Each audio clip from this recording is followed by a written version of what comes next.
అత్యంత శక్తివంతమైన ఘట్టాలలో షణ్ముఖోత్పత్తి ఒకటి. ఇది విన్నవాళ్ళు సుబ్రహ్మణ్య లోకాన్నే పొందుతారు అంటారు. అంత శక్తివంతం ఇది. శ్రీరామాయణంలోనే అత్యంత శక్తివంతమైన పరమాద్భుతమైనటువంటి ఘట్టములలో ఒకటి.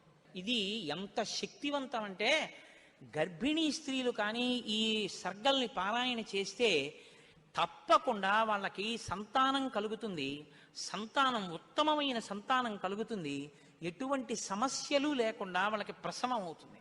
గంగానది ఆవిర్భావం గురించి చెప్తూ అత్యద్భుతమైనటువంటి ఘట్టాన్ని ఒకదాన్ని ఇప్పుడు రామచంద్రమూర్తితో విశ్వామిత్ర మహర్షి చెప్తున్నారు. నాయనా రామా, నీకు అంగదేశం గురించి చెప్పాను.